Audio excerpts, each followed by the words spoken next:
Hello everybody, John12 back here again with another video. I'm here with another Dragon Ball Super episode review. I'm here to review episode 7 of Dragon Ball Super, and of course if you've not seen this episode, please go check it out because this review may contain spoilers. But that being said, let's get into Dragon Ball Super. Of course it takes place right after episode 6 with the big birthday party coming to a complete halt with Majin Buu completely ruining everything like a complete fool slash idiot douchebag, and completely Beerus is on.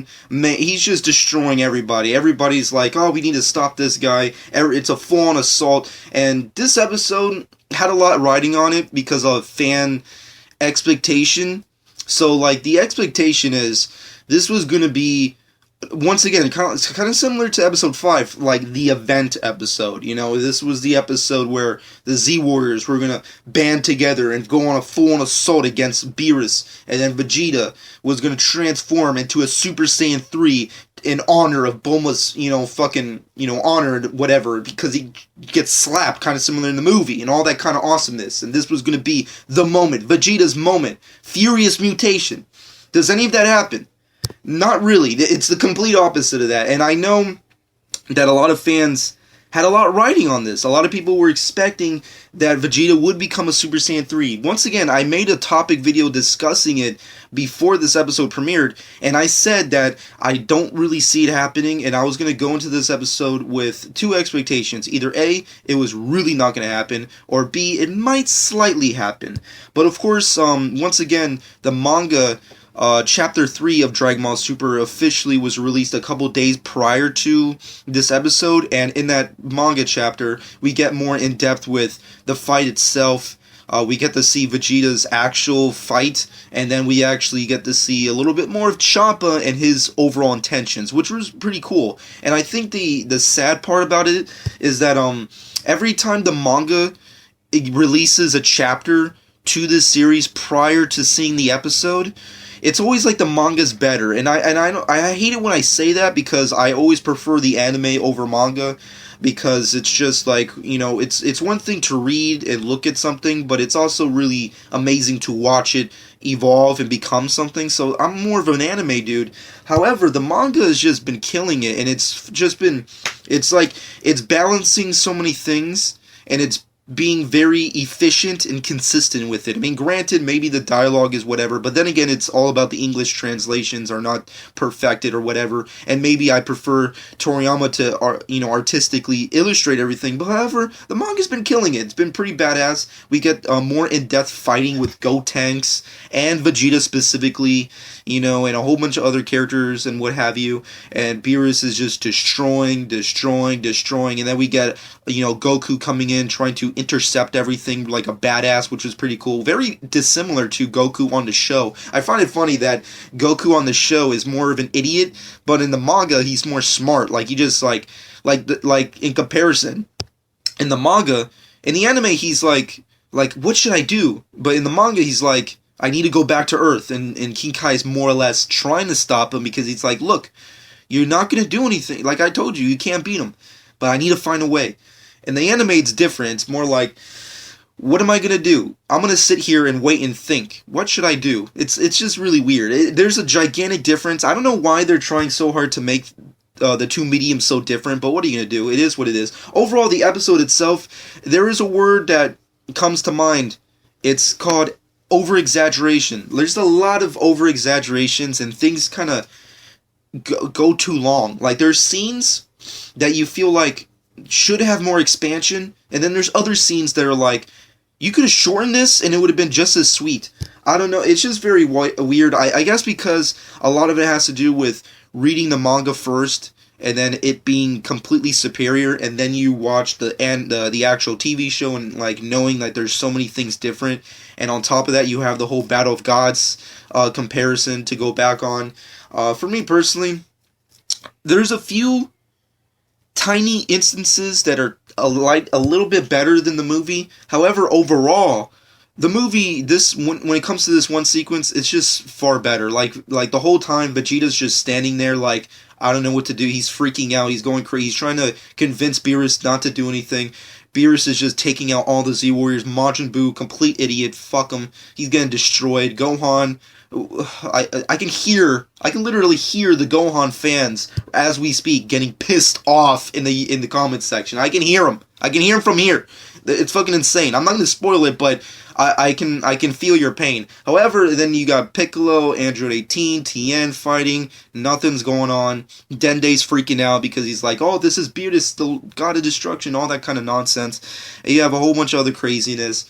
Beerus is just like, you know what? Screw it. Whis, come on. I know you're eating, but fuck you. Come on, let's go.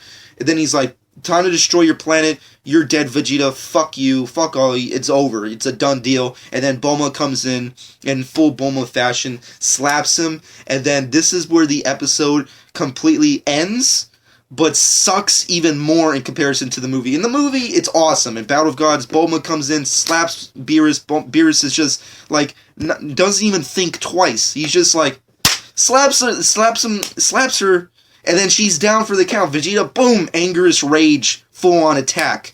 In this one, it has a slow build. It's like, I'm walking towards him. This is like the description I have to physically tell you. Walking towards him. Slaps him. He looks at her. Low weight. The hand comes up. Vegeta's freaking out. He's like, no! The hand comes up even further. And then, Matrix style, slow motion. Bam, slap, goes down. Like 3 different kind of epic panel shots to show you how she falls. And then it's down for the count. Vegeta freaks out like he's fucking transforming into Akira, like he's about to mutate like the title's supposed to tell you. But it doesn't actually do anything. It's just it's a misleading title. Look at the title, fuck the title. It doesn't mean anything. He starts to get all crazy and freaks out. Bulma's like, she's knocked out. She's done. Then, boom, he fucking transforms Super Saiyan 2. I base that mostly based off electricity. You can never tell with Vegeta because, you know, Super Saiyan 1, Super Saiyan 2 look so similar. However, I'm going out on a limb here. It's Super Saiyan 2. No Super Saiyan 3. Sorry all the Vegeta fans who were like, yeah, it's happening. It's finally happening. Yes, it would have been a perfect opportunity for that to happen, but yeah, it did not happen. And I stated my topic, you know, just go back, watch my discussion video on the topic. It's just, I already said my piece on there. However, overall, the episode, it was decent. I liked it, but because, you know, just because I'm a hardcore Dragon Ball fan, but overall, it was just not as good in comparison to Episode 6. Episode 6 was just so freaking good. This episode, and then you have the manga that comes right after it, and then you read the manga, and it's just so freaking good in comparison. Like, you have Champa, who's like, we finally understand his intentions. Like, he's obviously very powerful, and the Kais obviously fear the living crap out of him. They don't want to know, they don't want to be a part of any of this, but they do also realize that they have to do something, because if they get their hands on what they're intending to get their hands on, shit's gonna go down. And essentially, spoilers if you've not read the manga, but essentially Champa and his assistant, the female Whis, still don't know what her name is, but whatever, he's on the lookout for magical orbs. And of course, this could come into play, the 9 set of Dragon Balls that they're searching for, because, you know, there's been that rumor of, like, that Toriyama stated that they're, in this show, there's going to be, like, these gigantic new set of Dragon Balls that are, I guess, like, there's, like, a set of 9 of them or something, whatever. The point is, Champa's on the lookout for a set of Dragon Balls, and the Kais are trying to stop him from getting towards the Earth and or Namek to find any of these Dragon Balls. Who the heck knows what's going to go on from there, but it's really cool to get some overall insight into that character and what's going to happen with him. On the flip side, the fight action sequences in comparison to the manga in this episode, night and day. In the manga, it's far superior. Gotenks transforms into Super Saiyan 3, full-on attack against Beerus. Complete opposite in the anime. In the anime, it's more comedic. Like, they're mostly talking overall, and then like Beerus just grabs him and treats Gotenks like a child, which Gotenks is a child, but it's just really odd, and it's just like slapping him in the hand, and his hand, like, you know, fucking, you know, boils and swells up into like a gigantic basketball, and then Gotenks is down. It's just very, very different, and I guess I have to side with the manga. Chapter 3 manga was far superior to episode 7. It was just better. It was just, if you go into this episode with major expectations, Like I stated, you're gonna be kind of disappointed. It's a decent episode, don't get me wrong, it's a decent episode, just not better than episode 6, and in comparison to chapter 3 of the manga, Chapter 3 is way better. I mean, Goku's far more serious. Vegeta fucking kills it. Gotenks becomes Super Saiyan 3, which was pretty awesome to look at. I wish they could have done that in the series, but whatever. We get some more insight to Champa. Once again, Champa is still not have been witnessed in the show, so who the heck knows when that's going to happen. Overall, if I had to rate this episode, I give it a good 6 out of 10. It was a decent episode. It was good. It was decent, but it wasn't amazing. It wasn't epic. It wasn't like as great as people were saying it was. And Super Saiyan 3, yeah, that was I don't know where people got that in their heads. That were like, oh yeah, Super Saiyan 3 is happening. It's like there was no evidence to prove it, and then there it is. No Super Saiyan 3 in the manga and in the anime. And I was actually kind of hoping, because I saw the manga and then I saw the episode and I was like, yeah, it's slightly different. Maybe they'll change a little bit. Maybe Gotenks will not become Super Saiyan 3, but maybe Vegeta. And then when it happens, it's like it's cool. It's like he's powering up and he's ready. He's gonna take him down. Whatever. At the end of the day, the episode's decent. Everything else is kind of just overall just decent. The story's decent. The fighting's decent. The animation is kind of decent. It kind of flubs up here and there. Like you can, it's not like episode 5 style like that. Not that terrible, but it does get it kind of a little crude at times. And then like at the end, it was starting to get like really bold for some reason. It was very odd, but overall animation was at least standard, which was pretty okay. Music was pretty cool. I like the music. I like the overall tone of when Beerus is kicking everyone's asses, and like you feel like this very dark tension going around. And Vegeta freaking out was kind of cool and nice. In the manga, he's a little bit more serious, but in the anime, he's like freaking the fuck out. Like he's sweating bullets, which is pretty funny and cool. Everyone else, whatever. Gohan fans, sorry. That's all I can really say.